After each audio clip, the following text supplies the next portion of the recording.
जी अस्सलाम वालेकुम रहमतुल्लाह। मैं हूं आपका मेज़बान एडवोकेट रहमान। आज की हमारी वीडियो का टॉपिक है 26 अमेंडमेंट और 26 अमेंडमेंट के बाद कॉन्स्टिट्यूशन ऑफ पाकिस्तान में क्या बुनियादी तब्दीलियाँ आई और जो अभी 8 रुकनी बेंच जस्टिस अमीनुद्दीन साहब की सरबराही में काम कर रहा है वो क्या बुनियादी चीज़ों का पेरुजल कर रहा है। और इसके अलावा हम ये भी देखेंगे कि बार और अपोजिशन को इस बुनियादी तब्दीलियाँ जो 26 अमेंडमेंट के नतीजे में आइन में की गई उसमें क्या तहफ़्फ़ुज़ात हैं। आइए कैटेगोरिकली शुरू करते हैं। सबसे पहले तो मैं आपको बताना चाहूँगा कि पाकिस्तान में जज की अपॉइंटमेंट का सिस्टम आर्टिकल 175 ए के ज़रिए होता है। इस आर्टिकल के तहत जुडिशल कमेटी ऑफ पाकिस्तान, जिसको JCP भी कहते हैं, एब्रीविएशन इसका JCP है, और पार्लियामेंट्री कमेटी मिलकर ये सुप्रीम कोर्ट और हाई कोर्ट के जज को अपॉइंट करते हैं। ये सिस्टम 18th और 19th अमेंडमेंट के ज़रिए लाया गया ताकि पार्लियामेंट और जुडिशरी के दरमियान एक बैलेंस रहे। लेकिन वक्त के साथ साथ जुडिशरी और जो गवर्नमेंट के दरमियान टेंशन बढ़ती गई। बहुत से ऐसे इंसिडेंट हुए जिसकी वजह से ये टेंशन इस स्टेज पे पहुंच गई कि हुकूमत को ये फैसला करना पड़ा कि वो एक नई अमेंडमेंट लेके आए। तो जिसकी जिसकी वजह से अक्टूबर 2024 में 26 अमेंडमेंट के नाम से एक नई अमेंडमेंट हमारे सामने आई। अब आते हैं 26 अमेंडमेंट 2024 पर, जिसे हुकूमत और ने अक्टूबर 2024 में पास किया। इस अमेंडमेंट के ज़रिए 54 तब्दीलियाँ प्रपोज हुई, जिनमें से कई जुडिशरी के मुतल्लिक थी। चलें सबसे पहले इंपॉर्टेंट आर्टिकल देखते हैं। इसमें आर्टिकल 175 ए जज की अपॉइंटमेंट। पहले JCP judicial commission of Pakistan में जज की मेजोरिटी थी। अमेंडमेंट के बाद हुकूमत और पार्लियामेंट के रिप्रेजेंटेटिव का रेशो बढ़ता चला गया। आसान लफ्ज़ों में समझाता हूँ कि पहले जो जुडिशल कमीशन में पाकिस्तान था उसमें हाई कोर्ट के मौजूद जज, सुप्रीम कोर्ट के चीफ जस्टिस साहब और जो मोस्ट सीनियर जजेस होते हैं उनका रेशो ज़्यादा था, उनके वोट ज़्यादा होते थे। यानी कि जो जितने भी जज नए अपॉइंट होते थे वो सुप्रीम कोर्ट के चीफ जस्टिस, आप ये कह सकते हैं कि चीफ जस्टिस की मंशा या उनकी इजाज़त के बगैर नहीं आए जा सकते थे। अब ये 26 अमेंडमेंट के बाद ये हो गया कि जो गवर्नमेंट के रिप्रेजेंटेटिव हैं उनकी अख्तियारात बढ़ गए हैं, क्योंकि उनके नंबर बढ़ गए हैं। चूँकि नंबर बढ़ गए हैं तो ऑब्वियसली वो फिर अपनी मर्जी का बंदा कोई किसी को भी मुअज़्ज़ज़ जज वो अपॉइंट करवा सकते हैं, हाई कोर्ट का भी सुप्रीम कोर्ट का भी। इसके अलावा जो दूसरी बुनियादी तब्दीली हुई, जो इनहेरेंस पावर थी सुप्रीम कोर्ट की 184 सबसेक्शन 3 सो मोटो की। पहले चीफ जस्टिस साहब अपनी मर्जी से किसी भी केस में जो पब्लिक इंटरेस्ट का केस होता था उसमें वो सो मोटो ले सकते थे। अब अमेंडमेंट्स के बाद ये पावर कॉन्स्टिट्यूशन के बेंच की मेजोरिटी अप्रूवल से एक्सरसाइज होगा। हमने देखा जो जरदारी साहब का दौर था 2008 से 13, उसमें जस्टिस इफ्तिखार चौधरी साहब वो सो मोटो हर दूसरे दिन लेते थे। इसी तरह जो 2013 से 2018 तक नवाज शरीफ साहब का दौर था, उसमें हमने देखा कि जो मुअज़्ज़ज़ जज थे हमारे चीफ जस्टिस साकिब निसार साहब हर दूसरे दिन सो मोटो लेते थे। 26 अमेंडमेंट के बाद इसको महदूद कर दिया गया। मीनिंग दे रहा है कि ये सिर्फ आइनी बेंच तक रह गया, जिसके चीफ जस्टिस अमीनुद्दीन साहब हैं कि वो भी खुद अकेले किसी भी पब्लिक इंटरेस्ट के केस में सो मोटो नहीं ले पाएंगे। वो भी एक 3 रुकनी कमेटी बना दी गई, वो भी खुद डिसाइड करेंगे कौन कौन सी कमेटी का मेंबर होगा और वो कमेटी फैसला करेगी, तब 183 सबसेक्शन 3 सो मोटो की पावर एक्सरसाइज होंगी। इसके अलावा जो दूसरा हो आर्टिकल 181 और 182, जिसमें चीफ जस्टिस का टेन्योर फिक्स था, उसको बदल दिया गया। फिक्स इस जुमरे में था कि यानी कि जिस दिन चीफ जस्टिस साहब ओथ लेते थे उसके बाद जब उनकी रिटायरमेंट की जब तक उम्र नहीं हो जाती थी, यानी कि सुप्रीम कोर्ट में रिटायरमेंट की उम्र 66 साल थी। अब उनकी अगर जॉब को सिर्फ 66 साल एज होने में अगर 2 दिन भी रहते हैं, आसान लफ्ज़ों में आपको ऑडियंस को लिए तशरीह करिए, तो सिर्फ वो 2 दिन के लिए चीफ जस्टिस थे। या फिर उनके अगर 5 साल रहते हैं तो 5 साल के लिए चीफ जस्टिस गिरने जाते थे। सुप्रीम कोर्ट ने 26 अमेंडमेंट के जरिए उस टेन्योर को मुतय्यन कर दिया। अब ये है कि 3 साल तक कोई भी चीफ जस्टिस रह सकेंगे, भले इनकी जॉब 2 दिन रहती हो या 10 साल। 3 साल के लिए चीफ जस्टिस होंगे। उसके बाद अगर वो चीफ जस्टिस नहीं बनते आगे, इसके मामले में आइन खामोश है कि क्या वो उसके बाद वो आम मुअज़्ज़ज़ जज गिने जाएंगे या फिर वो इसी को कैरी ऑन रखेंगे। खैर आगे बढ़ते हैं। आगे आर्टिकल 199 जो एक रिट पटिशन जिसके तहत हम लगाते थे, उसके भी बुनियादी जो स्ट्रक्चर है उसमें तब्दीली ली गई। उसमें A1A के नाम सा एक नया जो है आर्टिकल ऐड किया गया, जिसके तहत उनके जो 100 मोटो के अख्तियार थे उनको भी महदूद कर दिया गया। इसके अलावा जो 62-63 का हम बड़ा शोर सुनते होते थे, उसमें भी अमेंडमेंट्स लाई गई। पहले ये होता था कि आप अगर किसी पार्टी के टिकट पे मुंतखब हुए हैं, आपने वो देखा होगा, एक लैंडमार्क साइटेशन भी आया था जो परवेज़ इलाही साहब वज़ीर आला थे, तो वोट भी अकाउंट नहीं हुए थे और डी नोटिफाई भी हो गए थे, जिसके बाद सुप्रीम कोर्ट में 24, 25, 26 नशिस्तों पे दोबारा इलेक्शन हुए थे और पीटीआई जिसमें 2/3 मेजोरिटी से पास हो गई थी, कामयाब हो गई थी। वो अलग केस है कि उन्होंने कामयाब होने के बाद भी अपनी तमाम सीटों से रिज़ाइन दे दिया था। खैर पॉलिटिकल एंगल है वो, तो हम उसको जज नहीं करेंगे, हम कॉन्स्टिट्यूशन पे ही रहते हैं।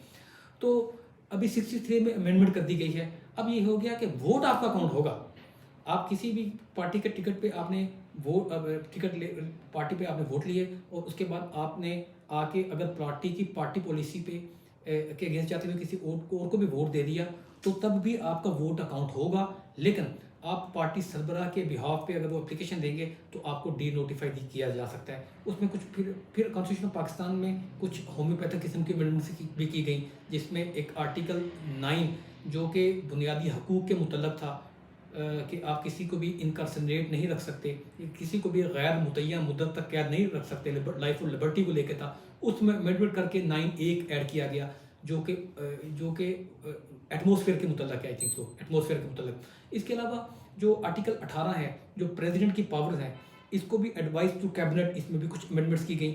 इसके अलावा आर्टिकल 187 सुप्रीम कोर्ट की पावर जो है उसमें भी अमेंडमेंट्स की गई। अब अमेंडमेंट्स के मुताबिक अपने कोर्ट को सो मोटो और ट्रांसफ़र पावर के प्रोसीजर को रीडिफाइन करेगी।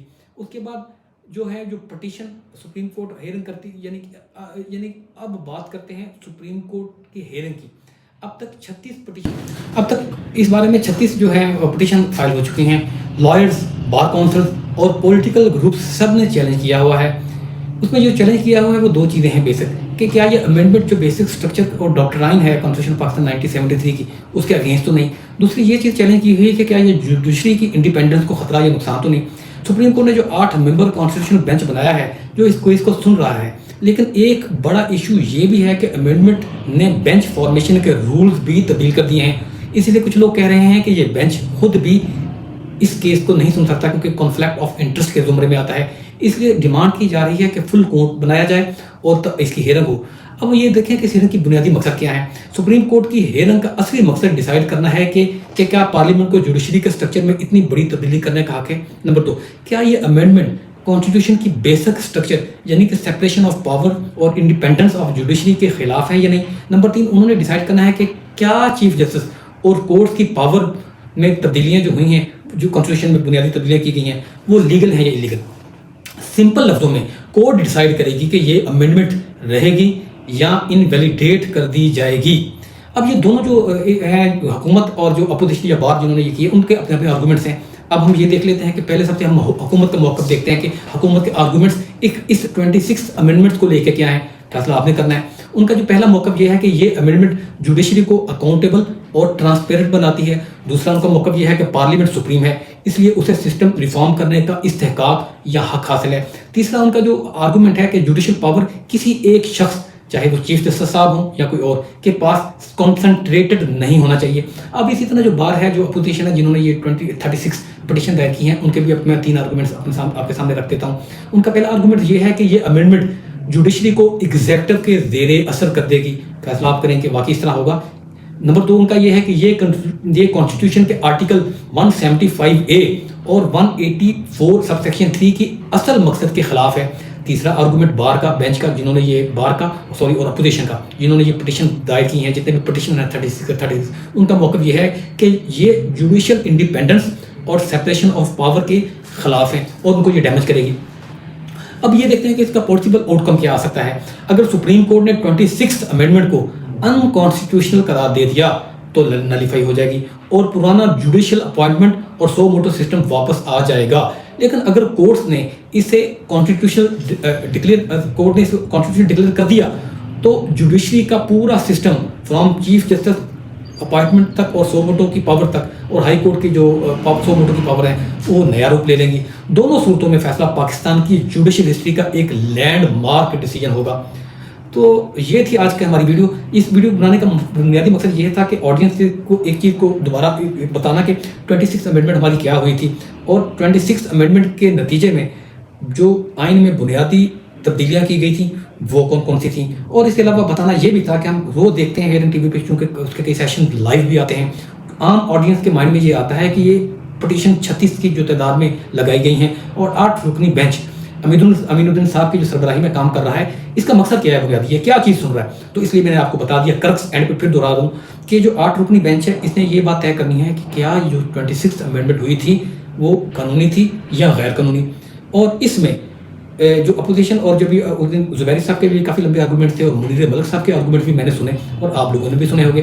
उनका जो बुनियादी ये था आर्गूमेंट कि चूंकि कॉन्फ्लिक्ट ऑफ इंटरेस्ट, क्योंकि जस्टिस अमीनुद्दीन साहब जो मुअज़्ज़ज़ चीफ जस्टिस हैं आईनी बेंच के, वैसे तो जज अफरीदी साहब आईनी बेंच की बात हो रही है, तो वो इसी अमेंडमेंट के नतीजे में चीफ जस्टिस बने। तो इस तरह कैसे पॉसिबल है कि वो मेरिट पे फैसला कर सके, हालांकि इस तरह बिल्कुल नहीं होता। वो भी अपनी ऑब्जर्वेशन उनकी अपनी जगह पे ठीक है। मेरी ऑब्जर्वेशन ये है कि भले वो आईनी बेंच हो, भले वो आम चीफ जस्टिस साहब हों, सब ने कानून और आइन के मुताबिक चलना होता है और जो कानून पास हो जाए वो लॉ ऑफ लैंड है, और उसी लॉ ऑफ लैंड को वो मद्देनजर रखते हुए ही उन्होंने फैसला करना है। उस दिन जितने भी मुअज़्ज़ज़ जजसान बैठे होते हैं, आपने देखा होगा बेंच में, वो अपनी अपनी राय दे रहे होते हैं। जैसे जमाल मंदोखेल साहब अपनी राय दे रहे होते हैं और कुछ लोग उससे इत्तफाक करते हैं, कुछ लोग इससे इत्तफाक नहीं करते। जस्टिस आयशा साहबा जो है वो अपनी राय दे रही होती हैं, बहुत सारे लोग इससे इत्तफाक करते हैं और बहुत कम लोग उससे इख्तिलाफ नहीं करते। और इसी तरह जो बाकी मुअज़्ज़ज़ जज साहिबान जितने भी, वो सब अपनी अपनी राय के आधार कर रहे होते हैं। लेकिन अभी तक एक बात सबसे पहले ये तय करनी ज़रूरी है, ये सब जो जितनी भी प्रोसीडिंग लाइव हो रही हैं और एक दिन मुझे वहाँ जाके देखने का भी इत्तफाक हुआ, उनका बुनियादी पैरामीटर अभी तक फिलहाल ये है कि क्या कौन सा बेंच इन 36 पटिशन को सुनेगा।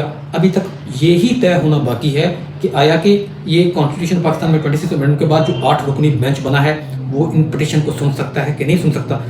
तो ये थी एक डिटेल वीडियो, थोड़ा सा बोरिंग सब्जेक्ट था, माजरा चाहता हूँ क्योंकि कानून होता ही बोर है, लेकिन इस कानून के जो आउटकम्स होते हैं वो बहुत रंगीन और संगीन होते हैं। दुआ में याद रखिएगा। आपका मेज़बान एडवोकेट जोहर रहमान। अल्लाह हाफिज़।